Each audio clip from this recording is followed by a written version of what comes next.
यादव जी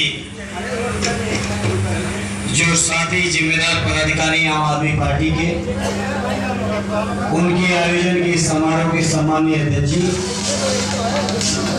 कार्यक्रम में उपस्थित हमारे सम्मानीय जिलाध्यक्ष जी RD. Havildar ji,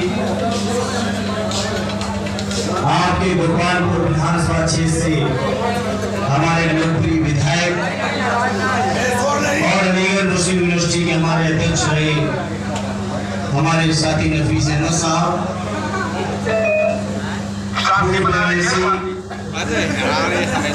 are Rakesh Yadav ji, Guddu भाई, आम आदमी पार्टी के मंडल के हमारे संयोजक एडवोकेट राजेश जी, आर रविंदर सिंह जी, आदरणीय के.एस. पाठक जी, उपस्थित सभी हमारी पार्टी के और आम आदमी पार्टी के सभी हमारे सम्मानित पदाधिकारीगण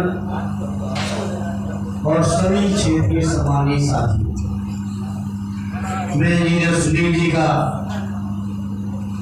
धन्यवाद देता हूँ, आभार व्यक्त करता हूँ। हालांकि कार्यक्रम कुछ और लगे हुए थे, बड़ा मुश्किल से एडजस्टमेंट हो पा रहा था कि कार्यक्रम पहले चुने थे, लेकिन मैं सलूट करता हूँ आपकी जिद को। सलूट नहीं कर रहा रूट के लिए, फिर भी आपकी जिद के आगे हम सब आज यहाँ इकट्ठे हैं। बहुत बहुत धन्यवाद साथी सुनील जी, आर राजेश जी के साथ एक आम आदमी पार्टी के सभी सम्मानित पदाधिकारियों की बैठक करने का मुझे सौभाग्य मिला था कुछ दिन पहले, और मुझे खुशी है कि आम आदमी का एक ही कार्यकर्ता गठबंधन धर्म निभाते हुए इंडिया अलायंस के उम्मीदवार के तौर पर मुझे पूरा सहयोग और समर्थन जो दे रहे हैं, उसके लिए मैं हृदय से आभारी।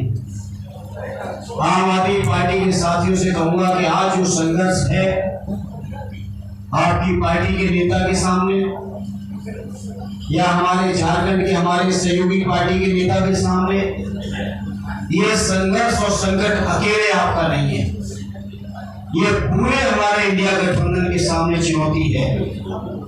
और इस बार जनता ऐसा साथ दे रही है इंडिया गठबंधन का, जो लोग हमारे नेताओं को परेशान कर रहे हैं, 4 जून के बाद वो परेशान करने लायक ही नहीं बचेगी जनता, ऐसा विश्वास है।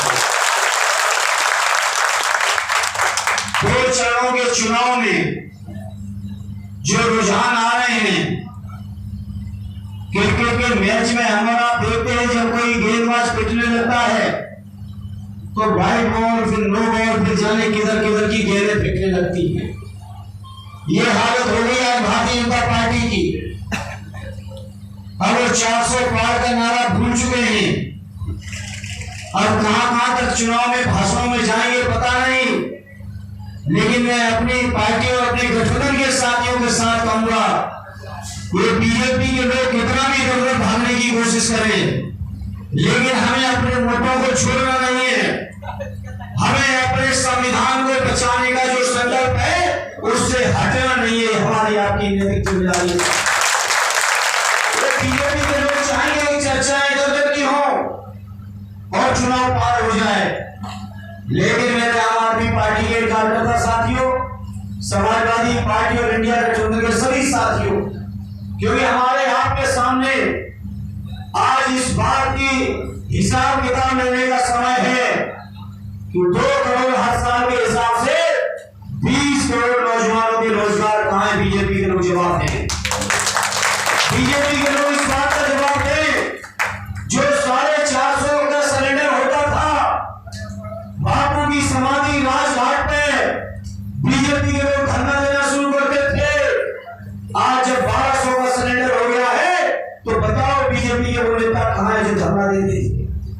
बीजेपी के लोगों से हमें आपको हिसाब लेना है कि जिस महंगाई कम करने के वादे नारे के साथ आप 14 में आए थे, 19 में आपने कहा एक मौका और चाहिए, लेकिन जनता ने आपकी बात को 14 में भी मान लिया, 19 में भी मान लिया। अब जब 24 आ चुकी है तो जनता आपसे हिसाब किताब मांगेगी, और हम समाजवादी और इंडिया गठबंधन के लोगों की कार्यकर्ता साथियों की जिम्मेदारी है कि जनता के सवालों को हर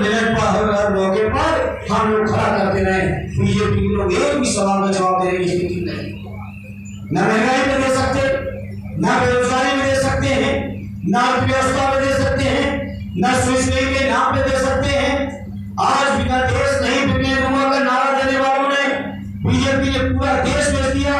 आप सोचो, जब कोविड के टाइम पर वैक्सीन लगाई जा रही थी तो हर शादी पीट पर मोदी जी की फोटो लगाई जा रही थी। अगर मोदी जी उस समय की वैक्सीनेशन की क्रेडिट ले रहे थे तो आज जो कुछ वैक्सीनेशन के कारण जो हमारे नौजवान तक हार्ट अटैक हो रहे हैं, आगे इसका जिम्मेदार कौन है? इसका जवाब हमें और आपको जनता के साथ खड़े होकर इन भारतीय जनता पार्टी वालों से लेना है। साथियों,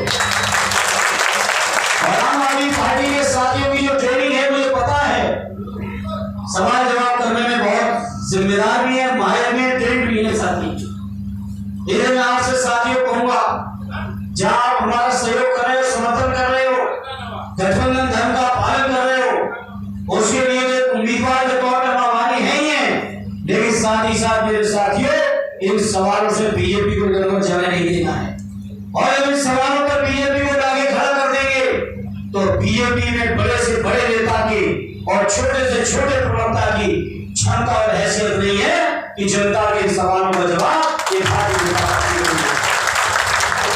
इसे मैं कहूंगा, जहां आम आदमी पार्टी के नेता के साथ गलत किया जा रहा है और भी हमारे साथियों के साथ गलत किया जा रहा है, यही जो बीजेपी का जो कैंडिडेट है कन्नौज का आर्य राष्ट्रीय प्रतीक के खिलाफ जिस दिन नामांकन हुआ उस दिन बयान दे रहा था कि अब ईडी और सीबीआई आएगी। इसका मतलब पार्टी की आप ही से पूछे चलती है ईडी सीबीआई। इस तरह की बीजेपी के लोगों की भाषा है। लेकिन मैं सलूट करता हूं देश के जनमानस को। जब जब देश में चुनौती, संकट, परेशानी आई तो जनता ने अपना रास्ता चुना है।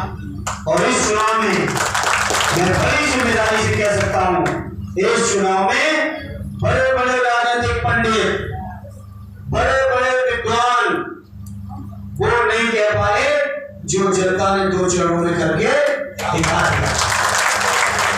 2 चरण हुए अभी तो, जहां हमारे उत्तर प्रदेश में 80 सीटें, अभी तो 16 ही चुनाव हुआ है, अभी तो केवल 20% सीटों का चुनाव हो पाया है। 20% सीटों के चुनाव में ही बीजेपी के लोगों की भाषाएं बदल गई। बीजेपी के लोग जो 400 का दावा करते थे, और 400 का दावा बीजेपी वालों से नहीं सुनोगे। हमें तो डिबेट में सुनने को मौका नहीं मिल पा रहा है चुनावी व्यवस्था में, लेकिन अब भाषा बदल चुकी है बीजेपी। अब 400 का दावा खत्म हो चुका है। तो अभी तीसरा चरण होने दीजिए। अगर अपने उत्तर प्रदेश की बात करें तो जहां संभल, बदायूं, मामला, एटा, फरुखाबाद, मैनपुरी, फिरोजाबाद, आगरा, फतेहपुर सीकरी जैसे ही सीटों पर चुनाव तीसरे चरण में होगा, ये मान के चलना देश में हवा चल जाएगी कि बीजेपी अब 200 भी नहीं छू पा रही है, 300 भी तो बात साथियों, ये भारतीय जनता पार्टी के लोग टिकट भी हैं।